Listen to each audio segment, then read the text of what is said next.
was the hottest ever by the widest margin on record. Earth has just experienced the hottest year since records began. This is the worst drought to hit South Africa. The building El Nino phenomenon will change weather from coast to coast. 12,000 square kilometers of coral are in danger of being wiped out. Food sources for many of our people in the other islands goes with it. There are climate change migrants, people who can no longer grow crops on their land. Scientists are highlighting the urgency of cutting greenhouse gas emissions. 2015 is the hottest year ever recorded by mankind. Over 750 deaths have been A reported. powerful Category 5 storm is the strongest ever to hit the South Pacific nation. Data published by US and UK meteorologists say the sharp increase in 2015 can be attributed to human activities, notably the burning of fossil fuels.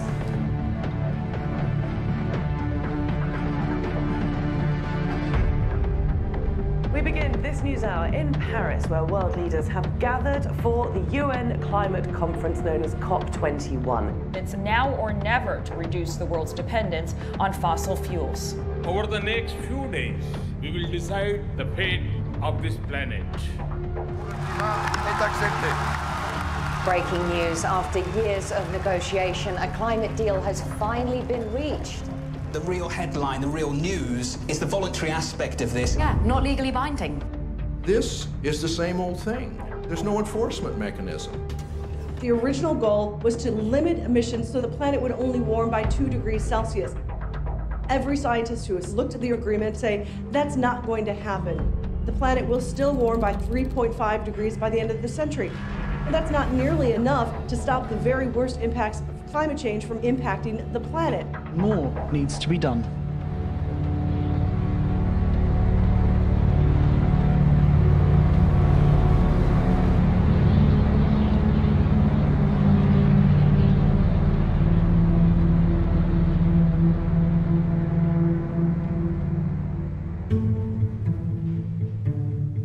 Coming out of this climate summit, we see a very clear gap. The politicians are not stepping up. We're seeing the people and the movement stepping up to close that gap. There are groups around the world organising to shut down the fossil fuel industry during May 2016. It's time that we begin to take the issues that impact our climate and our environment seriously.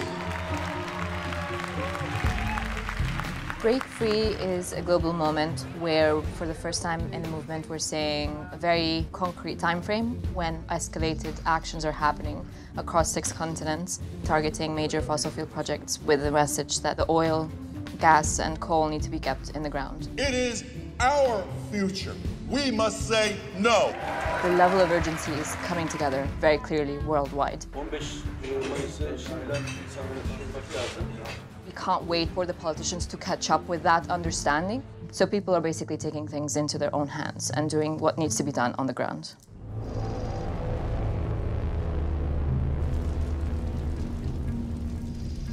What is legal is not necessarily just.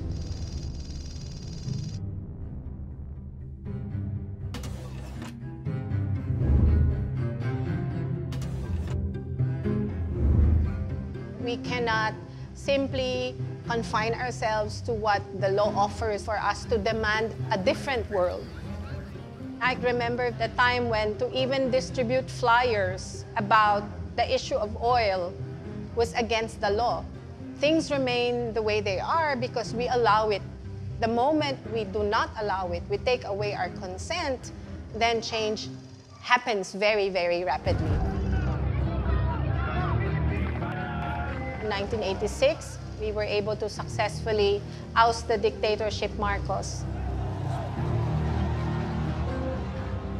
It was not just a struggle against repression of our civil and political liberties. It was also a struggle against a dictatorship that had many dirty and harmful energy projects. We create change through empowerment of people because we believe that's the only change that will last.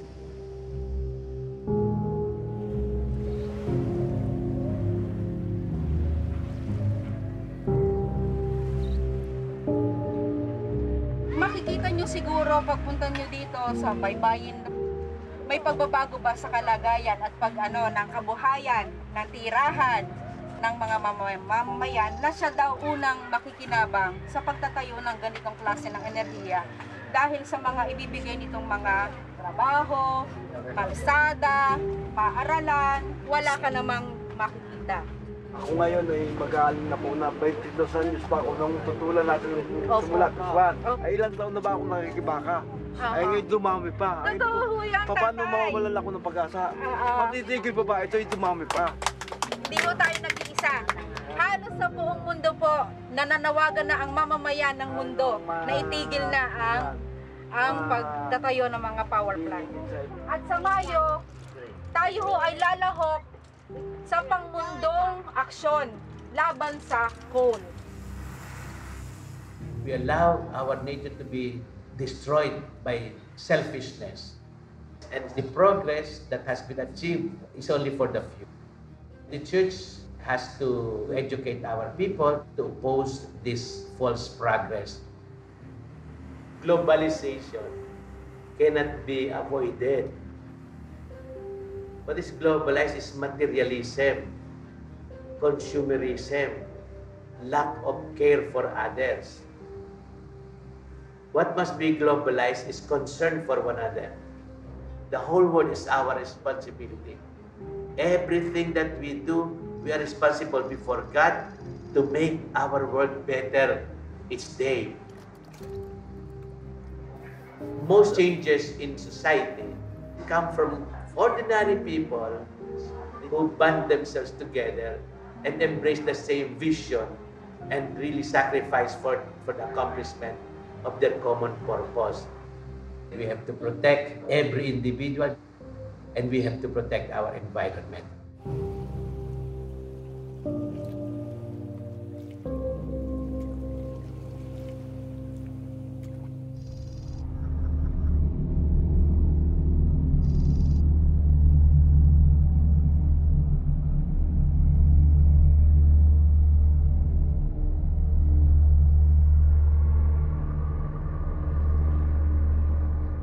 The laws of nature and the laws of economics are in conflict at the moment. Either everything changes because the climate changes and it changes our physical world in ways that we can barely fathom, or we change our economy in fundamental ways. But the idea that there is some middle road where we continue on pretty much as is, that's actually not available to us.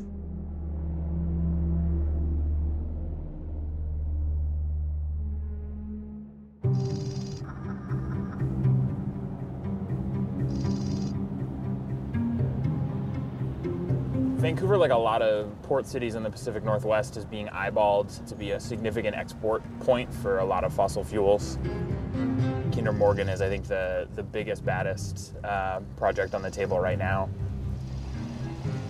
It would be expanding a pipeline currently moving 300,000 barrels of tar sands a day to close to 900,000 barrels a day.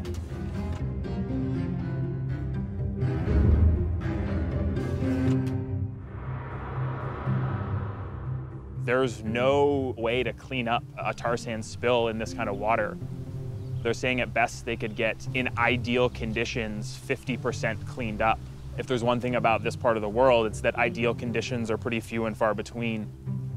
The pipeline itself crosses a lot of very important rivers for people's drinking water, for communities, for the salmon stocks, which are so important to this region, all the way as it goes back to northern Alberta, where we already know the impacts that it's having on the Athabasca River, which has become one of the most polluted waterways in the world, and the human health impacts that's having on First Nations communities downstream.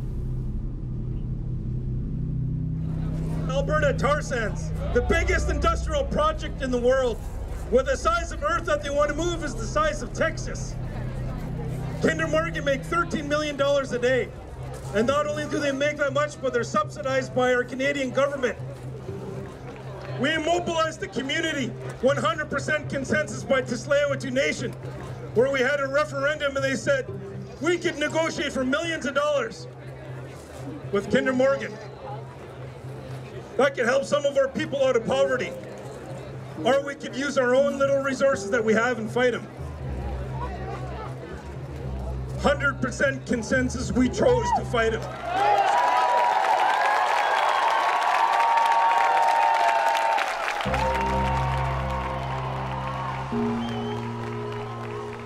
So right here is home. You know, we haven't left. This is where we've been for thousands of years. 85% of our diet came from the waters behind us. We've been measuring the quality of water here for about 20 years. It's getting progressively worse. We're devastated, and what we're trying to do is rehabilitate the damage that has caused. We're going to court soon, Canada, for not consulting us on the Kinder Morgan expansion. One of the ministers said, why don't the First Nations take the money? They need it. We don't need it more than our land. We'll do whatever it takes to make sure this doesn't happen in any way possible. We are going to launch a massive flotilla of boats from here and surround the terminal on the other side where tankers fill up, as well as have a group of folks on land march to the gates of the marine terminal so that we block it from both the land and the water.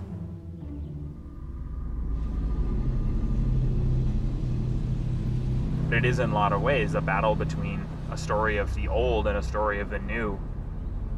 There's a lot of powerful forces trying to make sure that the story of the old continues for as long as it can. We've seen disobedience move from being something that a few people do to a mass movement confronting the fossil fuel industry. A massive oil rig outfitted for Royal Dutch Shell's remote Arctic exploration parked in Seattle's harbor on Thursday. But not everyone is happy about it. They have convinced us progress is only made through exploitation of the earth. Everyone is coming to protest. We have scientists, ecologists, and city council members who are willing to get arrested because they understand the severity of this moment. Stand up in whatever manner you can. This is our lunch counter to sit on. This is our history to be made. We hold the world in our hands. Thank you.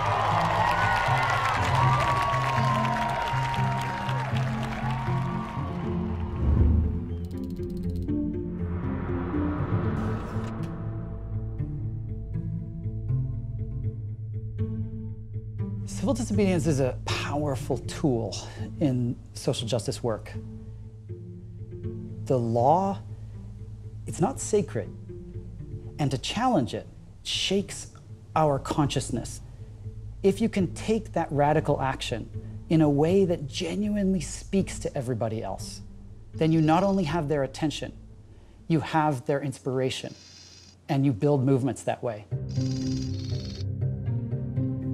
Number one, preparation. Calibrate what you are asking for and how you ask for it so that you can win it. Then you've got to choose your strategy. You've got to choose a tactic, a target that can successfully grab public attention. Then you've got to make sure that your execution is flawless. The media will look for every opportunity to delegitimize you. If there is one misstep, one act of violence, it's over. I've never been in the White House, but the ability to chain myself to the outside of the White House turned out to be important and empowering, and anyone can do it. Most of us don't have huge sums of money. All of us have a body that we can put in the way. I want to say very clearly that civil disobedience is but one tool in the activist toolbox. It's not the first one that you should reach for, and if you use it all the time, like any other tool, it's going to get dull. That said, civil disobedience has a role to play. Nobody should have to go to jail about climate change. In a rational system, that would be the last thing that would happen. But because the way power is distributed in our world, sometimes we have to.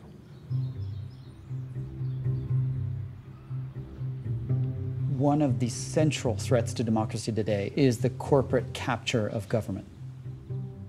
We are up against tremendous resources, and those resources are smart. The corporation goes straight to the politician that's going to be on the committee that's going to pass the law that they want to pass and threatens their re-election at exactly the right time. The strategy of global corporations on climate change was partly to recognize that they had a trump card with the United States government. They could stand in the way of global action by blocking American action. There's a level of state failure in the United States. The legislature is bought and paid for by oil companies and other companies. We have to roll back corporate capture of our governments if we want to try and fix these problems that conflict directly with their industry bottom line. There's nothing radical about anything we're talking about. Radicals work at oil companies. If you are willing to get up in the morning and make your fortune by altering the chemical composition of the atmosphere, and you're willing to do it when scientists have told you what would happen, and once you've seen it happen, once you watch the Arctic start to melt, if you're willing to do that, then you're a radical, and our job is to try and check that radicalism.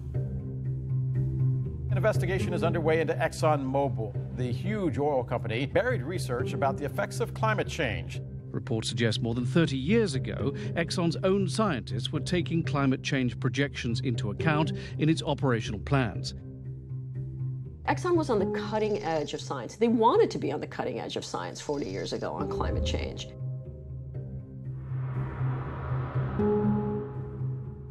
They understood that farther down the road, if the science was accurate, there would be limits placed on emissions from fossil fuels. So their strategy at that time was that we want to have a say in what those limits look like.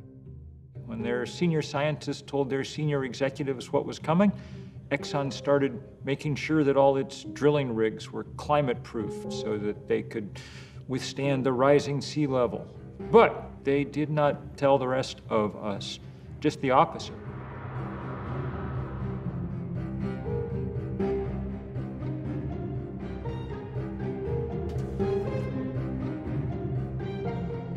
Around 1989, there was a shift in the thinking at the executive level.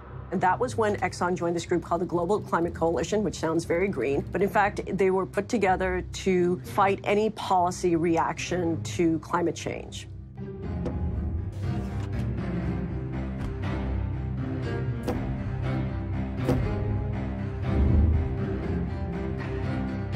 Exxon and others ended up hiring the veterans of the tobacco industry to try and make the same basic argument that the cigarette guys had made.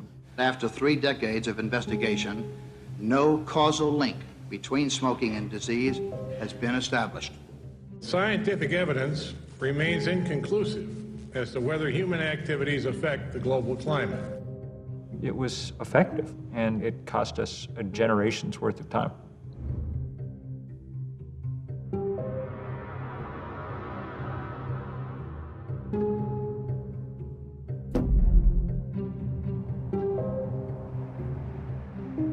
We just recently crossed 400 parts per million CO2 in the atmosphere.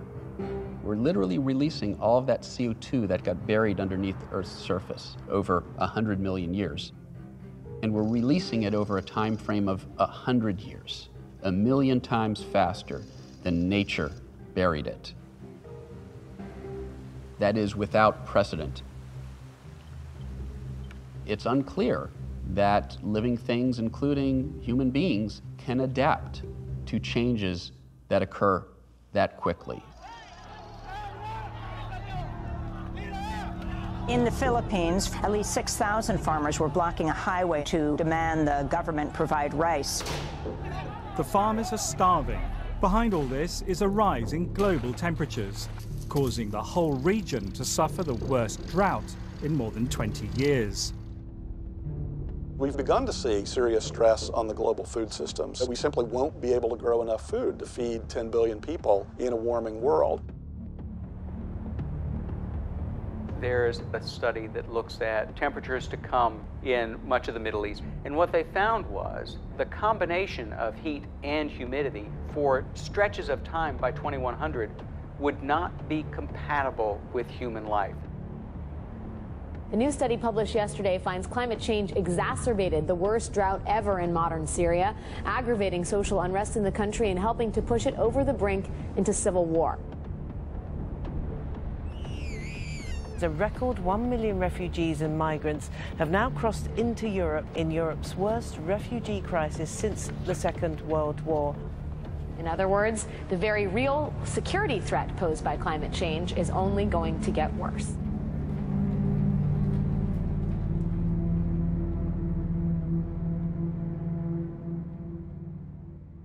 You've got to put your bodies upon the gears and upon the wheels, upon the levers, upon all the apparatus, and you've got to make it stop. And you've got to indicate to the people who run it, to the people who own it, that unless you're free, the machine will be prevented from working at all.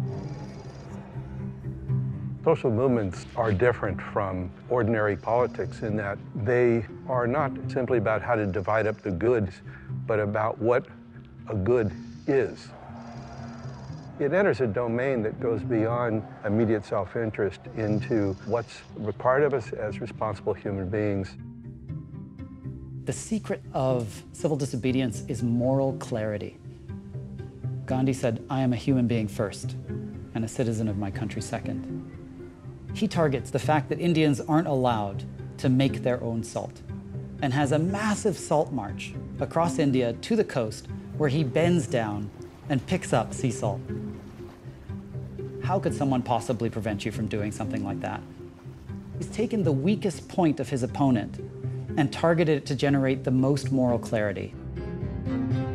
Different forms of civil disobedience shaped the basis of the abolition movement, the women's suffrage movement, the civil rights movement. It's time for us to say, if you don't do something about it, we will have no alternative but to engage in broader and more drastic forms of civil disobedience in order to bring the attention of the nation to this whole issue in Selma, Alabama.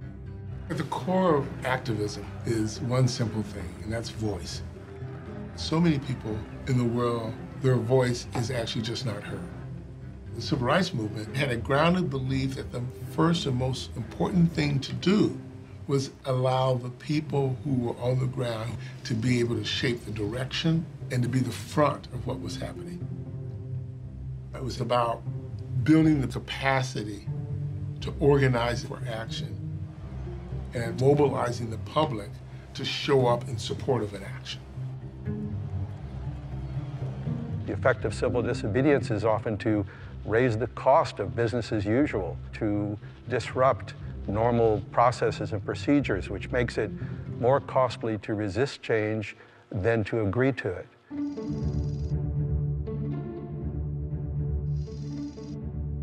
The African people are realizing that apartheid means nothing else but oppression and exploitation. To change these conditions, the leading black liberation organization, the African National Congress, had begun a mass movement of civil disobedience, defying the laws of racial superiority called apartheid.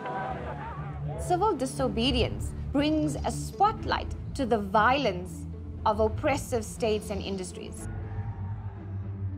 The civil disobedience that occurred in South Africa during the apartheid years defied all apartheid laws. It was really, really strong because it happened everywhere. From street committees to unions, to labor movements, to student movements, everybody found an aspect of apartheid laws that affected them and then used some kind of mechanism to defy it. It didn't change overnight, and it wasn't one day of civil disobedience. It takes time, and you will have obstacles, but I really don't think there's any fight that we cannot win if we have the numbers.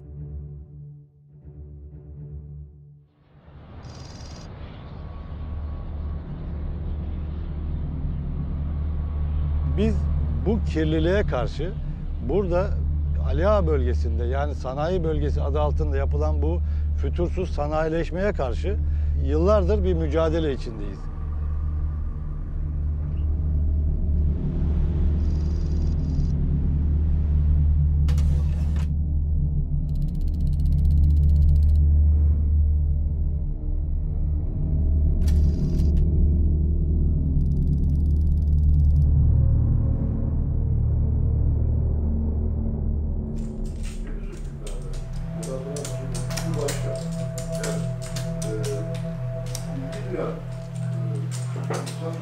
Kapitalizmin hakim olduğu bir süreci yaşadık. Genelde onu yaşıyoruz. Şimdi özel şirketler etütleri yapıyorlar kendileri aralarında. Biz karşı çıkmaya çalışsak da, karşı çıksak da ikinci bir çevre hareketiyle kendileri çevre etütü yaparak bu sayfaları kurmaya çalışıyorlar. Tesisler yeni yapılırken, daha yeni işletmeye girerken, büyürken falan oraya işçi alınacağını, oradan para kazanılacağını çok kandırıldılar. Her zaman var mı? Bunu bu her zaman için geçerli. Anladı.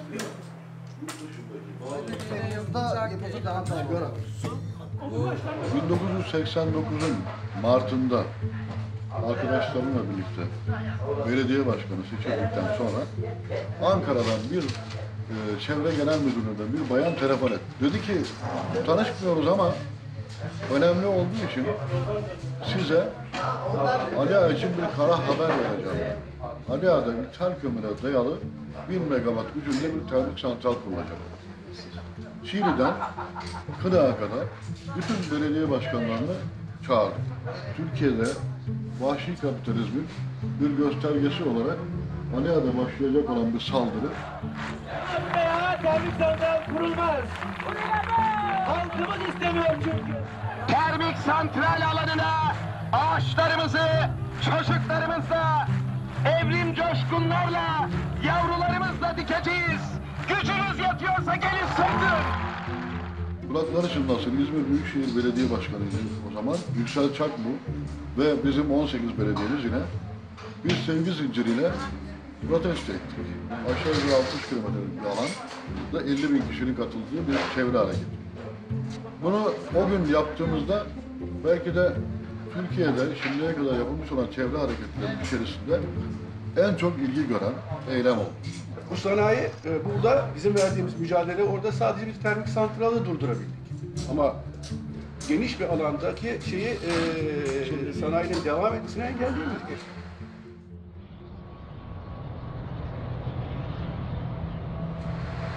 Bugün Ali Ağa'da bile bir yeni termik santral kurulur vaziyette kurulmaya devam ediyor. Kimse ses çıkarmıyor. Oradaki insanlar adeta bizi kovalayacaklardı. Yani bizim geçim kaynağımızı yok ediyorsunuz. Bunu açıkça söylüyorlar dediler. Benim burada kanser oluyorsunuz, ölüyorsunuz dedik. Ne olacak dedi ama işimiz yok dedi. Aç büyüyoruz. Bu yani biraz insanları açlıkla terbiye etme gibi bir şey değil mi? Ya. Ben onları iki belediye otobüsüne bindirdim, yatağına götürdüm. Yatağında nasıl etkilendiklerini anlatan bir köye var. Hatta birinin burnu tavşan burnu gibiydi. Birisinin kulağı yarımdı falan. Onlar anlattılar. Yatağın termik santralinden kaynaklanan doğum, sakat doğum oldu. Dönüşte tüm horoz yediği şeydi, eylemdi.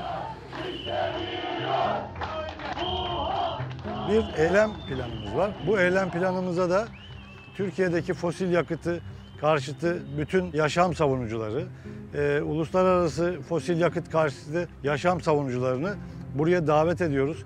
Hep birlikte el ele bu fosil yakıtlardan kaynaklı kötü gidişe bir son vermek istiyoruz. Biz bu 90 ruhunu tekrardan yaşatacağız.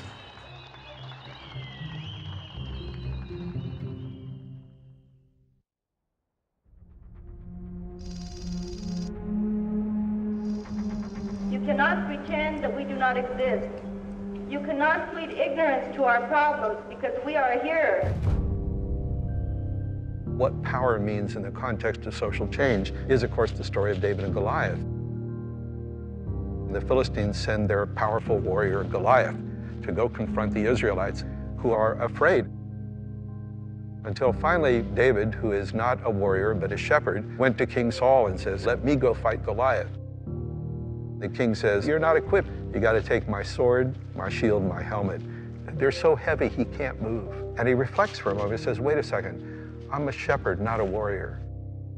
He takes off all that armor, picks up a few stones, goes to face Goliath. It's only when he discovers his own resources, not those of his opponent, as the foundation of his strategy, that things begin to shift. And that's what creates those moments of opportunity for the Davids of this world.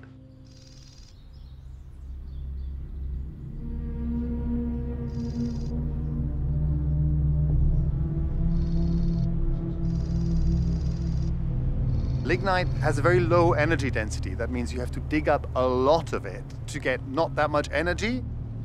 And in burning it, you emit a whole bunch of other dirt, essentially, which is why this is not just bad for the climate, it's also terrible for people's health.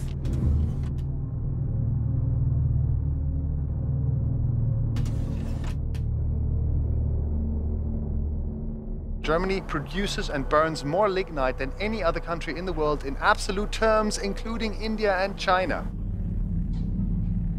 We look at this now and we see the dirtiest of all the fossil fuels being dug up. And of course, it is the central driver of climate change, which is a central driver of conflict, hunger, destitution, deprivation around the world. This stuff has to be left in the ground. This little town called Proschim produces 100% of its own electricity from renewables and still exports stuff into the grid. Like, this village is actually the future we need. Here you have agriculture, biogas, solar power, you have a functioning community, and this is the front line in the struggle against the madness of profit-driven extraction. The government has slated Proschim for destruction because there's coal underneath this. What we're seeing here is the future being eaten by the past. Fossil fuels are the past in more than one way. They are the past of capital, they are the past of energy, they are the past of our relationship to nature. And Hallo, genau, wir können auch von Ihrem Land runtergehen, wenn Sie das stört. Okay, so this was Frau Rösch, who was just asking what we're doing on her land, and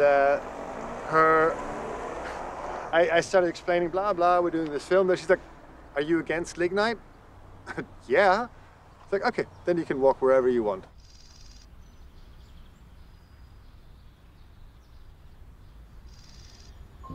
Folks lived here a few years ago. This was their lives. The government said, you can't be here because we're going to dig this up because there's coal underneath. They had grown up here. They were planning to maybe die here.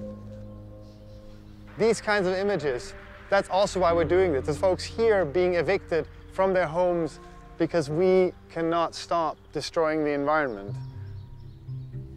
This cannot go on. All the political work that you're doing when you're mobilizing for a big disobedient action will ultimately be for naught if the action isn't a success in tactical terms. I'm going to tell you the situation as it was last year. Here is the open cast mine Garzweiler. This whole area was our action target. Now, there are always two kinds of obstacles that you need to bear in mind. The first is geographic, or let's call them technical obstacles. Then, second challenge, police and corporate security. Let's call these human or political problems. Our goal is not to fight the police. Our goal is to get around them, because they're not our enemy. Our enemy is the lignite production inside the pit. So when the police start forming a line, with sheer determination, we are walking through the police lines, not hitting them, not engaging them violently, but just walking through. We ensure that all of the 4 action groups manage to get into the pit. I've been doing civil disobedience actions for 17, 18 years now. It's very hard to get a sense of empowerment, to actually really feel in every fiber in your body that you can make it. We can actually stop this. The moment when we were running towards these diggers and we saw that they were all shut down, I remember this moment of like, we've done it. It was an unbelievable moment of personal and collective empowerment in a struggle that all too often seems brutally hopeless. In May, we're going to be more people, and hopefully they won't be able to stop us. Last year they couldn't, so let's see if we can do this again. We think we can. If you say you can't deal with climate change without a revolution in values, a revolution in the way we think, people will say, well, we don't have time for that kind of thing. The truth is what we don't have time for is continuing to try the same thing that hasn't worked for 2.5 decades. We continue to be inspired by ordinary people having the courage to stand up against corporate interests, even against government policies that will bring harm to their communities. Hope is belief in the plausibility of the possible as opposed to the necessity of the probable.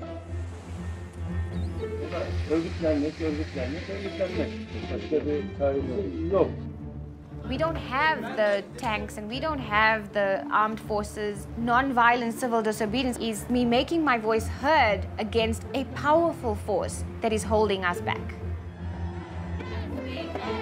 Keystone turned out to be a great victory because all over the country and the world, people looked up and saw, you actually can beat big oil. It may seem impossible right now to prevent climate chaos, but social movements have shown that the limits of the possible are there to be moved. My hope is that we come out the other side of this with the global sense of a new kind of power in the climate movement. What we need are new ways to do new things. To practice civil disobedience is necessary to be able to pursue a better life for our people. Batangas now is the center of action against fossil fuel. It's quite possible that a more radical approach will bring rapid change. It's straight math. How many people are active and engaged on this issue? How hard are they pushing? How coordinated are they?